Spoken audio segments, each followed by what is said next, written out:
Olá pessoal, sou Thiago Pittini, drapple.com.br. Bem-vindos ao 156º Dr. Apple News. Hoje, excepcionalmente no sábado, para vocês, o resumo de notícia, com a ajuda do Antônio, do Renato, do Sandro, do Gilberto. Muito obrigado a todos vocês que colaboram enviando sugestões de pauta.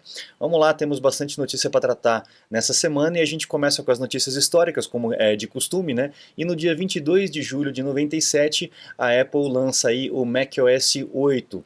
Foi o primeiro sistema a ter esse nome de macOS. Antigamente era System 7, System 7.1, 7.2, etc, né?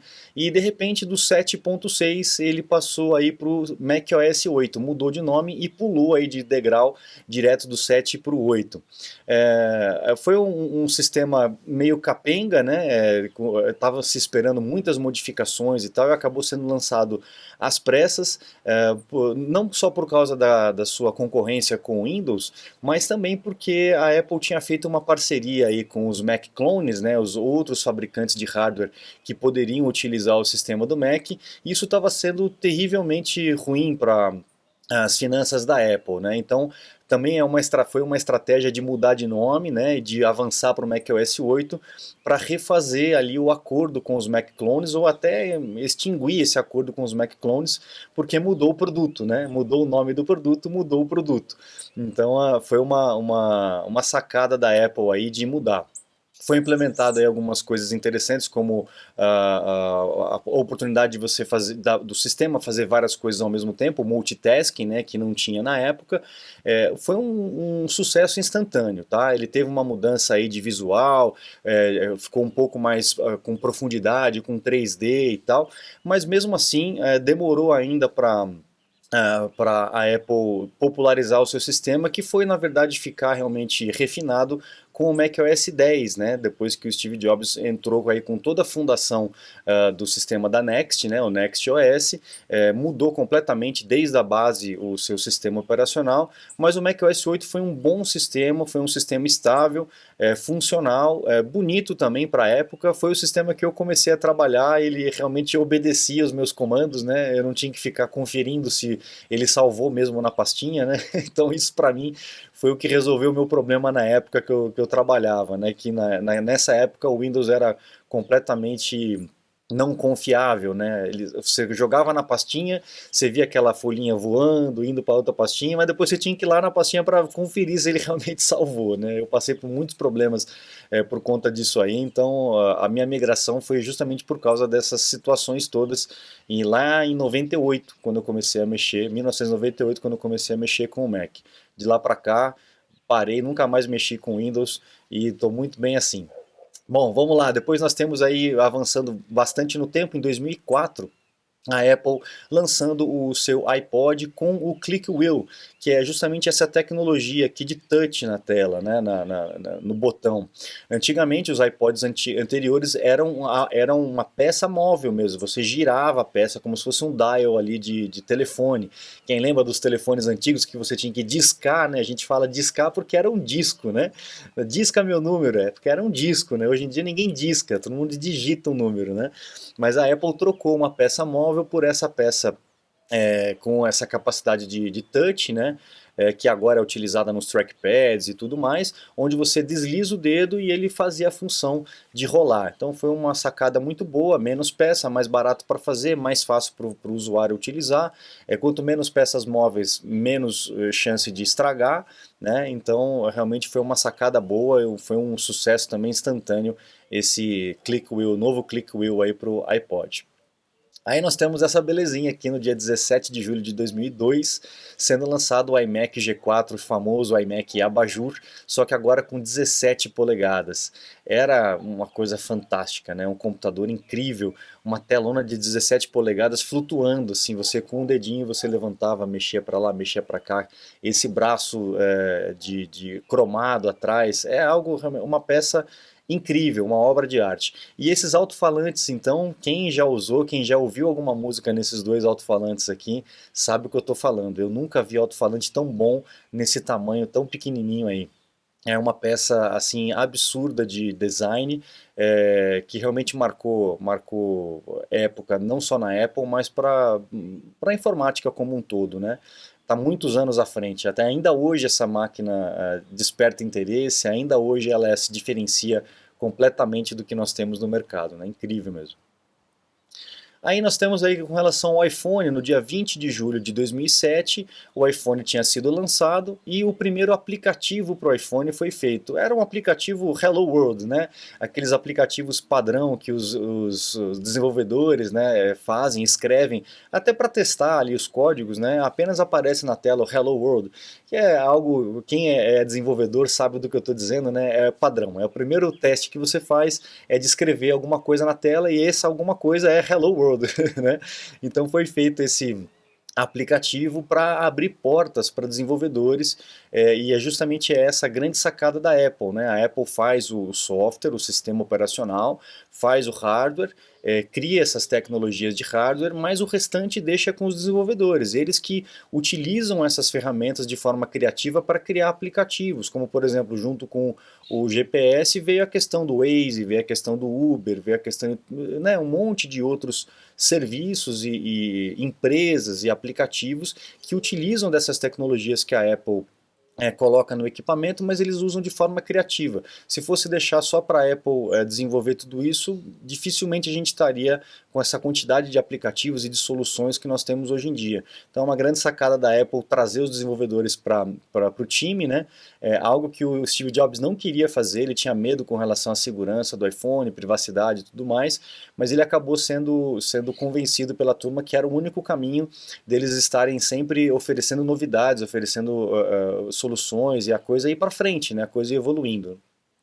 A gente tem o Hello, né, do iMac, né, que o iMac inicial foi também apresentado como Hello, depois o iMac da era do Steve Jobs ali, a segunda fase, né, do Steve Jobs, o Hello Again, e também no iPhone tivemos o Hello World, que aí é usado pelos desenvolvedores, né. Vamos para a próxima notícia. Dia 21 de julho de 2011, a Nokia foi destronada. Nessa época, pessoal, quem tem um pouquinho mais de idade vai lembrar que a Nokia era a rainha dos telefones celulares, né? Ninguém nunca poderia imaginar que uma outra empresa conseguiria destronar a Nokia, porque todo mundo tinha o Nokia, né? Alguns tinham Motorola, alguma outra coisa assim, mas a dominância da Nokia era algo assim absurdo. E veio a Apple com muitos reviews contra, né, com muita gente apostando contra, como o próprio Bill Gates, o Ballmer, né, da Microsoft também, falando mal do iPhone e tal. E poucos anos depois, né, lançado em 2007, em 2011, a Apple já tomou o lugar da Nokia como maior fabricante, né, de smartphones aí. Então a gente tem que ficar atento, né? Tanto a Apple quanto qualquer empresa. Agora a gente está vendo a Intel passar por isso, né? Perder esse bonde do desenvolvimento tecnológico, né? E quando a gente não pega esse bonde, a gente fica para trás. E hoje, como as coisas são muito rápidas, se você perde um bonde, você pode se dar muito mal, mesmo que você seja uma gigante. Então a Apple também tem que ficar muito atenta com o que está acontecendo, para não perder esse bonde, porque tudo pode mudar, né? Hoje em dia, hoje você está em cima, amanhã você está embaixo, né? O mundo é redondo, né? Bom, você está desperdiçando seu iPhone, iPad, Mac? Ganhe tempo e produtividade com nossos cursos. Você vai aproveitar melhor seu Apple. Matricule-se em drapple.com.br. Bom, agora as notícias seculares, nós temos atualizações aí para todos os dispositivos, né? O iOS 15.6, o iPadOS também, o Monterey 12.5, o Apple Watch também, Apple TV também, enfim, atualização para todos os sistemas. Façam backup dos equipamentos e procedam com as atualizações, porque mexe com questões de segurança e com alguns bugzinhos, né? Bugs nos settings, bugs no Safari, no Mail, etc. Então, se você está tendo alguma dificuldade aí, faça o backup e proceda com as atualizações de cada um dos equipamentos para que você resolva esses problemas ali. Inclusive aquele problema que estava tendo no iPad, de não conseguir carregar, ninguém comentou que estava tendo aqui no canal, não sei se o pessoal realmente não estava tendo, porque não era uma parcela muito grande, mas isso foi corrigido também. Então essa atualização aí do iPadOS vai corrigir esse problema de carregamento que alguns modelos estavam tendo com o iPadOS. Bom, lá nos Estados Unidos foi feita uma ação em conjunta, né, com relação àquele teclado da borboleta, né, com a mecânica de borboleta. Foi um quiprocó isso aí, né? Muita gente não gostou do teclado. Eu tive uma máquina com esse teclado, confesso que eu gostei muito da sensibilidade, não achei ruim o barulho, enfim, mas eu sei que muita gente teve problema, muita gente teve dificuldade com o teclado, as teclinhas emperrando, sujando e parando de funcionar, etc. E aí entraram com uma ação contra a Apple, uma ação em conjunta, e lá teve aí um desfecho onde a Apple vai ter que pagar aí uma quantia de 50 milhões. Ela aceitou pagar uma quantia de 50 milhões, que vai ser dividida aí, a boa parte dessa grana vai ser dividida entre as pessoas que tiveram problemas com os teclados, né, tiveram que trocar o teclado inteiro ou algumas peças, etc. E esse dinheiro vai ser dividido entre eles. Tanto que a Apple deixou de fazer esse teclado, né, e voltou ao teclado com a tecnologia de tesoura, com a mecânica de tesoura, que é o que nós temos hoje em dia. Mas eu confesso que eu não tive problema, realmente o meu teclado aqui foi muito bom, era muito gostoso de trabalhar. Bom, MacBook Pro com M2, a gente está esperando ainda esse ano, né? A Apple todo ano faz uma mudança aí de processador e provavelmente esse ano a gente também vai ter, como já começou com o MacBook Pro de 13 polegadas, a gente deve ter o de 14 e o de 16 aí também sendo atualizado para o M2, talvez M2 Pro, M2 Max, né? Que é o que está sugerindo pelo que foi anunciado aí no ano passado. Então, se você está pretendendo comprar um MacBook Pro, né, para essa linha Pro, aguarda um pouquinho porque deve sair ainda esse ano e para o final do ano deve estar disponível aí para venda, né, essas máquinas com o processador novo. Vamos aguardar só os reviews, né, que a gente tem visto aí, o MacBook Pro de 13 polegadas, a linha de base, né, o mais simplesinho, comparado com o M1 mais simplesinho, o M1 ainda está mais potente, está mais veloz, né, por alguma questão aí de multitask, mas vamos ver que o Pro e o Max provavelmente vai estar mais forte ainda, a gente vai aguardar para ver como é que isso vai sair. Tivemos também uma notícia de uma senhora que foi salva aí pelo Apple Watch. O Apple Watch começou a dar aviso aí de fibrilação, né? E ela não acreditou. No terceiro aviso do terceiro dia, ela achou por bem ir para o hospital para dar uma olhadinha no que estava acontecendo e ela realmente estava tendo uma fibrilação. E o pior que isso foi, na hora que foi feito os exames, foi descoberto um câncer, num tumor, né, no coração. É um tipo de tumor que cresce muito rápido e acaba entupindo, atrapalhando o funcionamento do tumor, então ela foi operada na hora e foi salva, né? Então tem muita gente que acaba não dando muita importância, mas esses equipamentos têm uma leitura bem acurada, viu? Eu sei que tem muitos médicos, né, que têm um pouco de pé atrás com relação a isso. Eu mesmo já fiz testes da leitura de batimento cardíaco do Apple Watch com a leitura de batimento cardíaco daqueles outros equipamentos médicos mesmo que a gente compra, coloca no braço, etc. E a paridade de resultado é impressionante, viu, pessoal? Principalmente você que é médico que está assistindo a gente, prestem atenção aí com relação ao Apple Watch, porque ele é bem acurado na sua medição. O que eu percebo que pode dar interferência é a medição enquanto está tendo movimentação, né? Então, se você está mexendo o braço, a movimentação, a medição, né, de batimento cardíaco realmente pode dar errado. Realmente não, com certeza vai dar errado. A medição correta é a mesma medição que você faz com outro equipamento, né? Então, aquele Omron, né, etc., outras marcas e tal. Então, tem que estar em repouso. Em repouso, a medição é muito igual. A diferença, às vezes, é de um pontinho para cima ou um pontinho para baixo, mas a acuracidade realmente é incrível. Vamos lá. Lá em Londres também tivemos aí um episódio de um assalto na loja. Geralmente lá na Europa os assaltos não são com mão armada, né, com pistola, faca, etc. Mas parece que essa vez os relatos que estão dando é que a turma entrou ali, fizeram um arrastão dentro da loja e saíram com um monte de equipamento. Quer ver a quantidade aqui? Não falam exatamente, mas falam falam em milhares de libras aí que foram roubadas. Tem a cena dele aqui, a galera ficou, nossa, eles estavam armados, né? Aqui pra gente acaba sendo comum, né? A gente nem se importa mais com se tá armado ou se não tá armado, porque geralmente tá sempre armado, né? Mas lá na Europa a situação está ficando bem complicada, né? E com certeza, quando a situação econômica fica bem complicada, esse tipo de coisa começa a acontecer, né? Então estamos vendo também lá na Europa esse tipo de criminalidade aumentar. Aqui no Brasil nós tivemos aí o Procurador-Geral, Augusto Aras, dando aí o seu veredito com relação à disputa judicial com o nome do iPhone entre a Apple e a Gradiente, né? A Gradiente já tinha usado o nome iPhone, já tinha até registrado esse nome iPhone e estava numa disputa judicial já faz muito, muito, muito tempo, né? Mesmo com o princípio da anterioridade, né, a Gradiente tendo o nome registrado, tudo direitinho, o Augusto Aras deu aí ganho de causa não, né, mas deu assim o seu posicionamento favorável à Apple, né, apesar da Gradiente já ter esse registro, ele sabe que o iPhone é conhecido mundialmente e que não tem mais como reverter esse tipo de situação, então algum tipo de acordo vai ter que ser feito, alguma grana a Apple vai ter que pagar para a Gradiente, o que eu acredito que é justamente o que eles querem, né, porque eles não vão querer que recolha todos os iPhones, pare de usar o iPhone e comece a vender o iPhone da Gradiente, né? Até porque eles não têm aí bala na agulha para poder fazer isso no mercado global. Mas é uma forma de garantir o seu direito aí e ganhar uma grana por ter sido o primeiro, né? Nada mais justo, tá certo, isso mesmo. Só que agora esse caso vai aí para a Suprema Corte, para eles realmente baterem o martelo do que vai acontecer, qual o valor que vai ser pago, etc.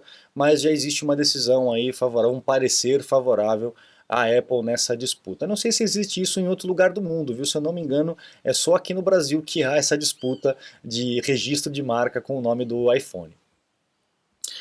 Bom, temos essa notícia também lá que veio lá do Velho Mundo. Um abraço para o Gilberto, obrigado Gilberto, mandando aí a German Institute of Economic Research fazendo aí uma análise do Facebook, né, junto com outras universidades, e chegando à conclusão de que mesmo que você não seja um usuário do Facebook, um usuário registrado, ele consegue rastrear aí o seu uso, né, por onde você andou, para onde você vai, etc, né?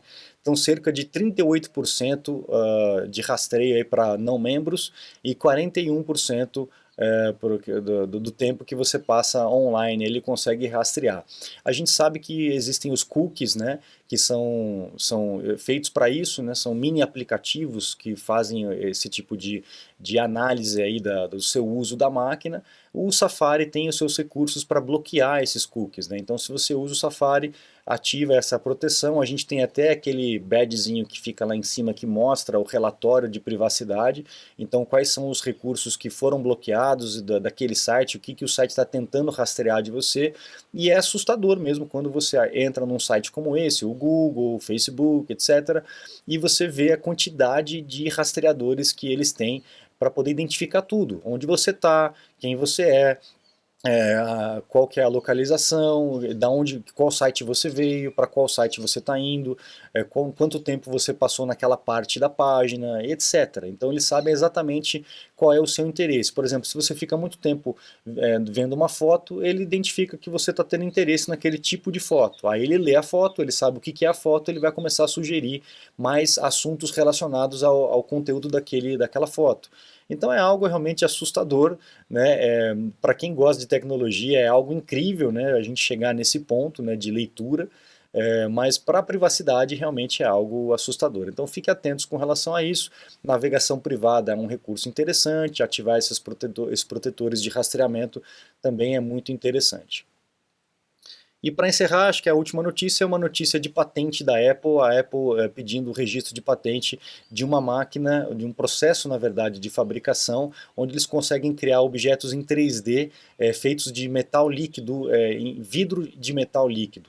Então, eu não sei exatamente como isso vai ser utilizado, mas talvez um laser, né, que vai cavocando nessa peça e transformando aquilo num objeto ou num enclosure, né, num casezinho, uma carcaça de algum objeto, né, um HomePod, um iPhone ou um Apple Watch, etc., que pode ser feito aí de vidro de metal líquido, né? Vamos ver o que isso vai sair. A gente sabe que as patentes nem sempre viram produtos, né, apenas para a reserva de uma tecnologia, ou até um pedaço de uma tecnologia que vai ser utilizada lá na frente. Então, aponta um caminho, mas não é uma luz aí para iluminar realmente o que a Apple vai fazer. Aí vamos ver o que vai sair desse equipamento aqui que faz esse tipo de produção de peça, né? Beleza, então é isso, pessoal. A gente encerra o news de hoje. Eu agradeço aí a presença de todos vocês. Recomendo vocês acessarem o site drapple.com.br, conhecerem aí os cursos que eu tenho disponíveis para vocês se matricularem e também os meus contatos para um suporte técnico, uma consulta técnica online. Eu fico à disposição de vocês, pessoal. Um grande abraço, muito obrigado e até a próxima. Tchau, tchau.